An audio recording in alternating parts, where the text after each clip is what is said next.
La femme de Lancelot est morte cette nuit. Ça, c'est la phrase de... Et mon cœur transparent. Et mon cœur transparent. Quand on lui apprend qu'elle va mourir dans 6 mois, Vera Candida, on donne tout pour retourner à Vatapuna. Plus fort. C'est ça, c'est ce que je sais de Vera Candida. Et on peut considérer que ce fut grâce à son mari que Madame Isara rencontra le lieutenant Taïbo. 3 premières phrases, elles sont brèves, concises, qui font tout de suite entrer dans le roman. Alors, la question, est-ce que vous bâtissez votre roman à partir, vous écrivez la première phrase et plouf, vous partez dans le roman, ou est-ce qu'avant les personnages se sont promenés dans votre tête, ont mené leur vie avant? Ça dépend. En fait, avant, je dirais, avant ce 7e roman, que j'ai un peu fait différemment, disons les 6 premiers, je les ai écrits comme ça. C'est-à-dire que j'ai écrit une phrase, et cette phrase m'a emmené quelque part. Donc quand j'ai écrit « La femme de Lancelot est morte cette nuit », c'était donc pour « Et mon cœur transparent », j'ai écrit cette phrase, et je ne sais pas d'où ça sort, et je ne sais pas qui est Lancelot, et je me dis « Lancelot, c'est importable comme nom ». Bon, j'espère qu'il n'y a pas de Lancelot dans la salle, ou des gens qui ont appelé leurs enfants Lancelot.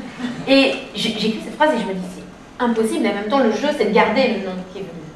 Donc, ça c'est assez drôle, c'est comme un, je sais pas, un pacte avec quelque chose de totalement, je sais pas, profond en soi et qui fait que je veux garder ce nom et qu'il est importable. C'est pour ça que le paragraphe d'après, je dis que sa femme ne l'appelait pas Lancelot, elle préférait l'appeler Paul. Donc je me suis débrouillée, voilà, j'avais résolu le problème comme ça. Et quand j'écris « La femme de Lancelot est morte cette nuit », c'est juste, est-ce que moi j'ai envie de continuer cette histoire ou pas? Est-ce que j'ai envie de savoir ce qui s'est passé? C'est comme tout à coup si j'ouvrais une boîte à énigmes. Je me dis, mais qu'est-ce qui s'est passé? Pourquoi il s'appelle Lancelot? C'est quand même pas facile à porter comme nom. Sa femme, dans quelle relation il avait avec elle? Elle est morte cette nuit. Qu'est-ce qui s'est passé? Comment elle est morte? Comment ils vivaient ensemble, etc. Donc moi tout à coup j'ai l'impression qu'il y a plein de mystères, d'énigmes qui se posent à moi. Je crois que j'ai besoin de ça quand je commence à écrire une première phrase. Quand j'écris « Quand on lui apprend qu'elle va mourir dans 6 mois, Vera Candida abandonne tout pour retourner à Vatapuna », il se passe la même chose. C'est-à-dire que j'écris cette phrase, je ne sais absolument pas où je suis, à tel point que j'ai même une hésitation au moment où j'écris la fin de cette première phrase. Je ne sais pas si le roman va se passer en Amérique latine, parce que Vera Candida, c'est très latino-américain, ou en Polynésie, parce que Vatapuna, c'est très polynésien. Donc j'ai un moment, mais qui dure quelques secondes même, où je me dis, mais je vais où? Et je me dis, évidemment, je vais en Amérique latine, puisque je connais mieux tous ces endroits-là que la Polynésie. Donc ça n'existe pas trop pour moi, j'aurais pas grand-chose à en dire. Donc, très vite, je prends la décision que ça se passe en Amérique latine, mais quand j'écris cette phrase, là encore une fois, quand on lui apprend qu'elle va mourir dans 6 mois, donc là je vais raconter ce qui s'est passé, ce drame de cette femme, qu'est-ce qui se passe, pourquoi elle retourne à cet endroit-là, parce qu'elle a abandonné sans doute ce lieu. Il y a tout un tas de choses romanesques qui s'ouvrent à moi, en fait, au moment où j'écris ça. Alors pour le dernier, c'est un peu différent parce que je l'ai écrit un peu dans tous les sens. Je n'ai pas commencé le roman finalement par ce bout-là. Dans ce roman-là, je pense qu'il y a des gens qui l'ont lu, il y a une scène de chasse, une partie de chasse. Et cette partie de chasse, c'était le début même du roman. En fait. C'était un texte, un petit texte comme ça que j'ai écrit pour le début du roman, en disant c'est une sorte de prologue au roman. Donc c'est une scène de chasse qui met en scène un père et son fils. Pour les 14 ans de son fils, le père l'emmène à la chasse aux bisons. C'est ça, hein? Et non, j'ai un doute sur la bestiole. Parce qu'au début, c'était un élan. C'est pour ça. C'était bizarre de chasser l'élan. Je sais pas, il y a un truc bizarre. Donc je me suis dit, non, ça ne peut pas être un élan. Donc, et puis, il ne peut pas y avoir un élan dans ce coin du monde. Et du coup, et en fait, cette partie de chasse vire quand même, enfin, a failli virer au drame, et le père, il s'avère que le père est quand même un personnage assez dangereux, et va courir des risques terribles, va faire courir des risques terribles à son fils. Et donc j'écris cette partie-là du texte, et puis à ce moment-là, je me dis, mais si je le mets en prologue, ça vous rentrez dans la cuisine de l'écrivain, je me dis, si je le fais rentrer en prologue, si je l'écris en prologue, je le mets en prologue dans le texte, je donne un éclairage très particulier au texte.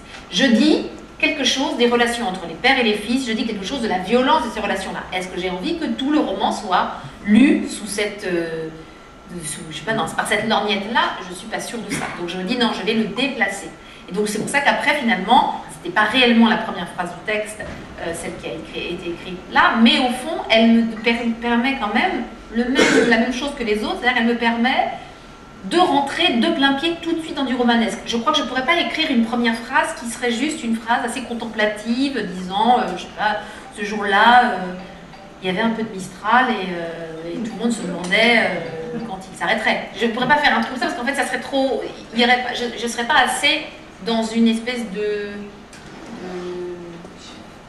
dramaturgie, en fait. Il faut qu'il y ait une dramaturgie dès la première phrase. Que moi-même, j'ai envie de continuer d'écrire le roman.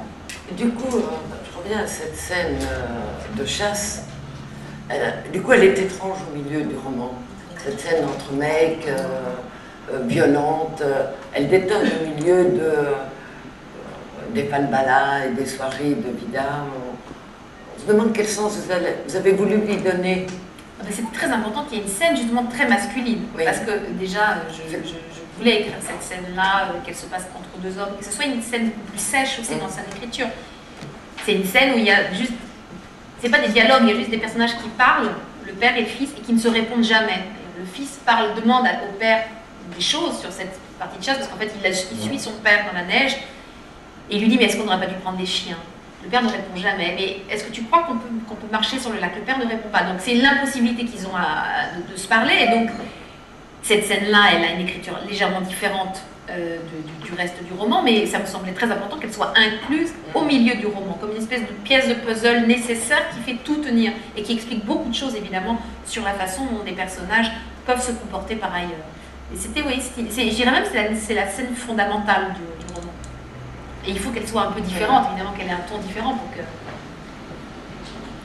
Alors, vos deux derniers romans, peut-être d'autres, mais on vous recadre une Amérique latine avec des noms inventés pour la plupart, je pense. Et en même temps, on a l'impression que quelque chose de tout à fait vraisemblable se met en marche.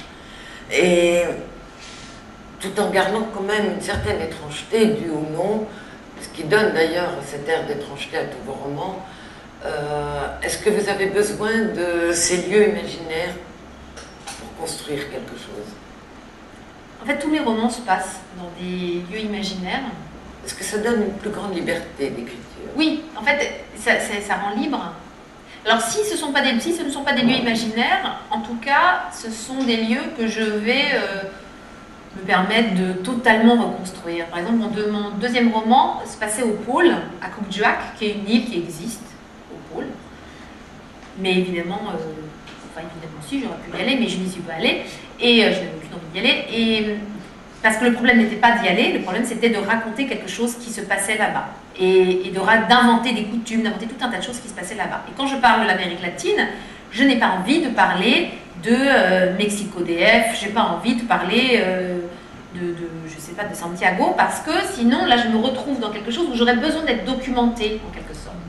Ou alors, et moi, me documenter m'emmerde énormément, et en fait, j'ai un vrai problème avec ça, avec ce rapport-là, cette nécessité du réel, cette espèce de tyrannie du réel qu'on a en ce moment dans la littérature, hein, quelle qu'elle soit d'ailleurs, qu'elle soit française ou étrangère, on a une tyrannie quand même de la réalité. C'est-à-dire qu'en fait, il faut que... Vous avez quand même beaucoup de romans qui font l'actualité d'ailleurs et qui sont en librairie, qui sont des romans qui parlent soit de faits divers, soit je sais pas, de faits de société divers et variés. Ça m'intéresse de lire ça, mais je n'ai aucune envie de mettre ça dans ma pratique d'écriture. Ça ne m'intéresse pas du tout, parce que c'est pas pour ces raisons-là que j'écris. Moi, j'ai une pratique d'écriture qui est une pratique assez enfantine, une pratique qui date de l'enfance. Quand j'étais enfant, j'ai commencé à écrire très tôt, de longs textes. Je disais pas des romans d'ailleurs, parce que je trouvais que c'était un peu... J'écris des textes, mais ça faisait 200 pages, il y avait des personnages, un début, une fin, donc ça ressemblait à des romans. Et quand j'écrivais ça, j'écrivais jamais un texte qui se passait dans ma banlieue sinistre. Évidemment, ça se passait toujours au bout du monde, ça se passait beaucoup aux États-Unis, parce que je lisais beaucoup de littérature américaine, où je n'avais jamais mis les pieds, évidemment. Donc, c'était cette nécessité de m'extraire du lieu où j'étais, elle a été fondamentale, elle a été la base même de ma nécessité d'écrire. Et en fait, c'est resté, ça, très fortement. Alors après, je peux m'amuser à mêler des choses réelles, ça m'amuse beaucoup, de mêler des choses réelles, ma propre invention. Mes villes inventées, elles ressemblent beaucoup à des villes qui existent. Mais je peux me permettre n'importe quoi. Je peux inventer un climat, des coutumes, je peux inventer n'importe quoi dans ce lieu-là, puisque c'est le mien. On n'ira pas me dire, non mais attendez, là il y a un petit problème, ça ne se passe pas comme ça. Et c'est très agréable de se sentir libre du lieu qu'on habite pendant tellement de temps, parce que finalement on y habite en quelque sorte pendant tout le temps de l'écriture.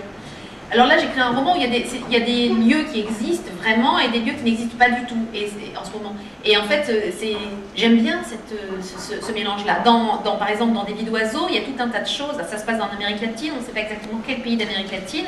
C'est une ville qui s'appelle Villanueva. Je pense qu'il y a 252 000 villes qui s'appellent Villanueva en Amérique latine. C'est une ville de bord de mer qui ressemble à n'importe quelle ville de bord de mer, un peu désuète.